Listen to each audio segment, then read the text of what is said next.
नमस्कार दोस्तों, एक बार फिर स्वागत है आपका आपके अपने चैनल नई उमंग में। तो आज हम इस वीडियो के माध्यम से बात करने वाले हैं अभी हाल ही में JIPMER group B and C requirement 2022 का नोटिफिकेशन जारी किया गया है। तो इस वीडियो के माध्यम से हम चर्चा करने वाले हैं कि JIPMER ग्रुप बी एंड सी का सिलेक्शन प्रोसेस क्या रहेगा, JIPMER ग्रुप बी एंड सी का एग्जाम पैटर्न क्या होगा, JIPMER ग्रुप बी एंड सी का सिलेबस क्या रहेगा, JIPMER ग्रुप बी एंड सी का जो वेतन सैलरी वो क्या रहेगी, और भी बहुत सारी बातें जो कि आपके मन में डाउट बनी, वो सारी बातें हम इस वीडियो के माध्यम से क्लियर करने वाले हैं। अगर आपको कोई चीज समझ में नहीं आती है या फिर आपके मन में डाउट रह जाता है तो आपको इसी वीडियो डिस्क्रिप्शन में एक लिंक दिया हुआ है इसका ऑफिशियल नोटिफिकेशन का, आप उस पर क्लिक करके इसे जानकारी देख सकते हो। इसके अलावा आप नीचे दिए गए कमेंट बॉक्स में भी कमेंट करके अपने डाउट क्लियर कर सकते हो। तो चलिए शुरू करते हैं आज की जानकारी को। जानकारी किस चीज के बारे में है? जानकारी है JIPMER वैकेंसी 2022 का नोटिफिकेशन आपका जारी कर दिया गया है। Jawaharlal institute of post graduate medical education and research यानी JIPMER ने ग्रुप बी एंड सी के रिक्त पदों की भर्ती के लिए एक अधिसूचना जारी की है।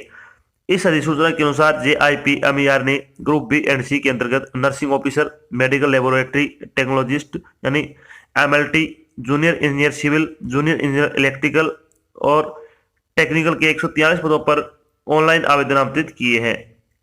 योग्य और इच्छुक उम्मीदवार 10 मार्च 2022 से 30 अप्रैल 2022 तक अधिकारी वेबसाइट के माध्यम से JIPMER ग्रुप बी एंड सी भर्ती 2022 के लिए आवेदन कर सकते हैं। यहाँ हम JIPMER group B and C vacancy online form 2022 के अन्य विवरण जैसे कि इसके लिए आयु सीमा क्या होगी, सेक्शन योग्यता क्या रहेगी, सिलेक्शन प्रोसेस क्या होगा, आवेदन शुल्क क्या रहेगा, इसका एग्जाम पैटर्न क्या होगा, इसका सिलेबस क्या रहेगा और इसके लिए आवेदन कैसे करें आदि के बारे में विस्तृत रूप से चर्चा करेंगे।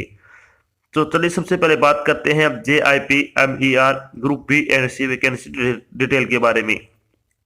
वैकेंसी डिटेल के बारे में अगर बात करें तो इसमें नर्सिंग ऑफिसर ग्रुप बी के अंतर्गत 106 पोस्ट है, medical lab technician group B के अंतर्गत 12 पोस्ट है, जेई सिविल ग्रुप बी की एक पोस्ट है, जेई इलेक्ट्रिकल ग्रुप बी की एक पोस्ट है, technical assistant in NTTC group B के अंतर्गत एक पोस्ट है, डेंटल मैकेनिक ग्रुप सी की एक पोस्ट है, एनेस्थेसिया टेक्नीशियन ग्रुप सी की एक पोस्ट है, stenographer grade second group C की 7 पोस्ट है और junior administrative assistant group C के लिए 13 पोस्ट है। टोटल अगर बात करें तो 143 पदों के लिए आपसे क्या ऑनलाइन आवेदन आमंत्रित किए गए हैं। बात करते हैं इन पदों के लिए आपकी शैक्षणिक योग्यता क्या होनी चाहिए।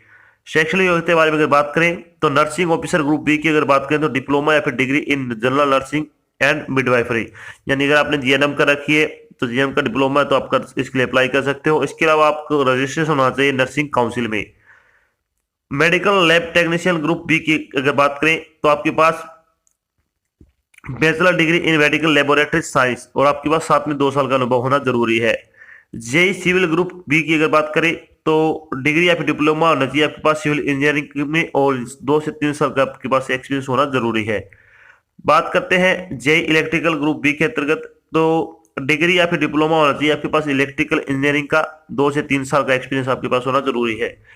बात करते हैं टेक्निकल असिस्टेंट एनटीटीसी ग्रुप बी की, तो इसमें आपके पास डिग्री या फिर डिप्लोमा इन इलेक्ट्रिकल इंजीनियरिंग और साथ में आपके पास 2 से 3 साल का अनुभव होना जरूरी है।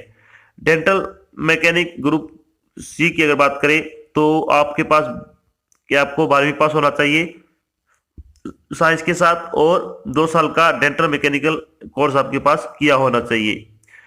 एनेस्थेसिया टेक्नीशियन ग्रुप सी की अगर बात करें तो आपके पास बैचलर डिग्री या फिर डिप्लोमा होना चाहिए एनेस्थेसिया टेक्नोलॉजी विद 1 साल का एक्सपीरियंस के साथ, यानी आपके पास अगर एक साल का एक्सपीरियंस है और एनेस्थेसिया का डिप्लोमा अगर आपने कर रखा है या फिर डिग्री कर रखी है तो आप इसके लिए अप्लाई कर सकते हो। स्टेनोग्राफर ग्रेड सेकंड की अगर बात करें तो आपको क्या 12वीं पास होना चाहिए और साथ में आपके पास जो आपकी टाइपिंग स्पीड है या डिटेक्शन है वो 10 मिनट में 80 वर्ड पर मिनट की गति आपके पास होनी चाहिए। इसके अलावा transcription English 50 minute and Hindi 65 minute, यानी आपको 65 मिनट और 50 मिनट में ट्रांसक्रिप्शन करना है हिंदी और इंग्लिश दोनों में। अगर बात करें junior administrative assistant group C की तो इसके लिए 12वीं कक्षा पास होना चाहिए और वो भी इंग्लिश में आपकी टाइपिंग स्पीड है वो 35 वर्ड पर मिनट होनी चाहिए और हिंदी में टाइपिंग स्पीड आपकी 30 वर्ड पर मिनट होनी चाहिए। तो ये तो हो गई आपकी जो एजुकेशन क्वालिफिकेशन। अब बात करते हैं एज लिमिट के बारे में। एज लिमिट के बारे में अगर बात करें तो कम से कम सभी पोस्ट के लिए वो आयु 18 वर्ष रखी गई है और मैक्सिमम एज है वो 35 वर्ष रखी गई है। अलग अलग पोस्ट के अलग अलग है, ये आपको ध्यान रखना है। इसके अलावा जो आपको सरकारी लोगों के साथ सरकारी आयु में छूट दी जाती है वो छूट आपको यहाँ पे भी प्रदान की जाएगी। बात कर लेते हैं इंपॉर्टेंट डेट के बारे में। तो ऑनलाइन एप्लीकेशन फॉर्म भरने की स्टार्टिंग डेट है वो 10 मार्च 2022 से आपके फॉर्म भरने शुरू हो जाएंगे। लास्ट डेट की अगर बात करें 30 अप्रैल 2022 तक आप अपना फॉर्म भर के जमा करवा सकते हो। एग्जाम डेट की अगर बात करें तो 17 अप्रैल 2022 को आपका एग्जाम कंडक्ट किया जाएगा। एडमिट कार्ड कब जारी किया जाएगा? 11 अप्रैल 2022 को आपका एग्जाम वो का एडमिट कार्ड है वो जारी किया जाएगा। तो इंपॉर्टेंट डेट सभी आपको क्या अभी जारी बता दी गई है कि कब आपका एडमिट कार्ड जारी होगा, एग्जाम डेट क्या है, फॉर्म भरने की लास्ट डेट क्या है, स्टार्टिंग डेट क्या है। अब बात करते हैं एप्लीकेशन फीस के बारे में। एप्लीकेशन फीस के बारे में अगर बात करें तो जनरल, ओबीसी और ईडब्ल्यूएस के लिए 1500 रुपये फीस रखी गई है। एससी और एसटी कैटेगरी के लिए 1200 रुपये आपकी फीस रखी गई है। फीस का भुगतान आपको ऑनलाइन माध्यम से करना होगा, जैसे कि डेबिट कार्ड हो गया, क्रेडिट कार्ड हो गया, नेट बैंकिंग हो गया आदि के माध्यम से आप अपनी फीस का भुगतान कर सकते हो। बात करते हैं JIPMER ग्रुप बी एंड सी का सिलेक्शन प्रोसेस क्या रहेगा। तो इसमें आपका वैसे तो लिखित परीक्षा के आधार पे आपका सिलेक्शन किया जाएगा, लेकिन कुछ एक पोस्ट में आपका स्किल टेस्ट है वो भी कंडक्ट किया जाएगा। तो चलिए बात कर लेते हैं group B and C exam pattern 2022 के बारे में।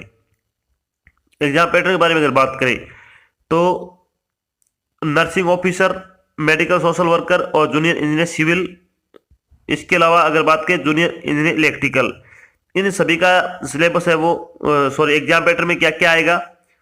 इसमें आएगा आपका आप जो रिलेटेड सब्जेक्ट है उससे संबंधित आपका 70% पूछा जाएगा और 30% आएगा वो आएगा general area like a general knowledge, general intelligence, general English और मैथमेटिक्स से संबंधित आपके क्वेश्चन पूछे जाएंगे। 100 क्वेश्चन होंगे, 400 नंबर का आपका पेपर होगा, ये आपको ध्यान रखना है। अब बात करते हैं कि JIPMER स्टेनोग्राफर का एग्जाम पैटर्न क्या रहेगा। तो स्टेनोग्राफर की अगर बात करें तो इसमें भी आपका 100 क्वेश्चन होंगे, 400 नंबर का आपका पेपर रहेगा। जनरल इंग्लिश के 25 क्वेश्चन आएंगे 100 नंबर के, जनरल इंटेलिजेंस एंड रीजनिंग के 25 क्वेश्चन आएंगे 100 नंबर के, न्यूमेरिकल एप्टीट्यूड के 25 क्वेश्चन आएंगे 100 नंबर के और जनरल अवेयरनेस के करंट अफेयर के क्वेश्चन आएंगे 25 क्वेश्चन 100 नंबर के। टोटल 100 क्वेश्चन आएंगे, 400 नंबर का आपका पेपर है वो रहने वाला है इसमें। अब बात करते हैं JIPMER का सिलेबस क्या रहेगा। सिलेबस के बारे में बात करें तो जनरल नॉलेज का सिलेबस क्या रहेगा इसमें। तो इसमें आ जाएगा innovation in world, sports, basic computer, Indian history, Indian economic, botany, Indian parliament, Indian politics, famous day and date, famous book and author, chemistry, geography, physics, zoology, environment और Indian culture से संबंधित आपके क्वेश्चन इसमें पूछे जाएंगे। बात करते हैं इंग्लिश लैंग्वेज का सिलेबस क्या रहेगा। तो इंग्लिश में क्या क्या आएगा? Sentence improvement, synonyms, antonyms, sentence arrangement, transformation, joining sentence, error correction, underline part और error correction of phrase in bold, sentence completion, active and passive voice, spelling test, idiom and phrases, fill in the blanks, preposition से संबंधित आप question पूछे जाएंगे। अगर आप English grammar के practice set लगाना चाहते हो तो आपको 50 प्रैक्टिस सेट है, उसका लिंक आपको वीडियो डिस्क्रिप्शन मिल जाएगा, आप उस पर क्लिक करके प्रैक्टिस सेट लगा सकते हो। अगर लिंक आपको नहीं मिलता तो आप नीचे दिए गए कमेंट बॉक्स में कमेंट करके पूछ सकते हो, आपको लिंक है वो प्रोवाइड करवा दिया जाएगा। बात करते हैं न्यूमेरिकल एप्टीट्यूड का सिलेबस क्या रहेगा। तो इसमें क्या क्या आएगा? Simplification, decimals, fraction, LCM and HCF, ratio proportion, percentage, average, profit and loss, discount, simple and compound interest, mensuration, time and work, time and distance, table and graph से संबंधित आपके क्वेश्चन पूछे जाएंगे। इसके अलावा अगर बात करें जनरल इंटेलिजेंस एंड रीजनिंग का सिलेबस क्या रहेगा। तो इसमें आएगा analogy, similarities and differences, spatial visualisation, spatial orientation, visual memory, discrimination, observation, relationship concept, arithmetical reasoning and figure classification, arithmetic number series, non verbal series और कोडिंग डिकोडिंग से संबंधित आपके क्वेश्चन है वो पूछे जाएंगे।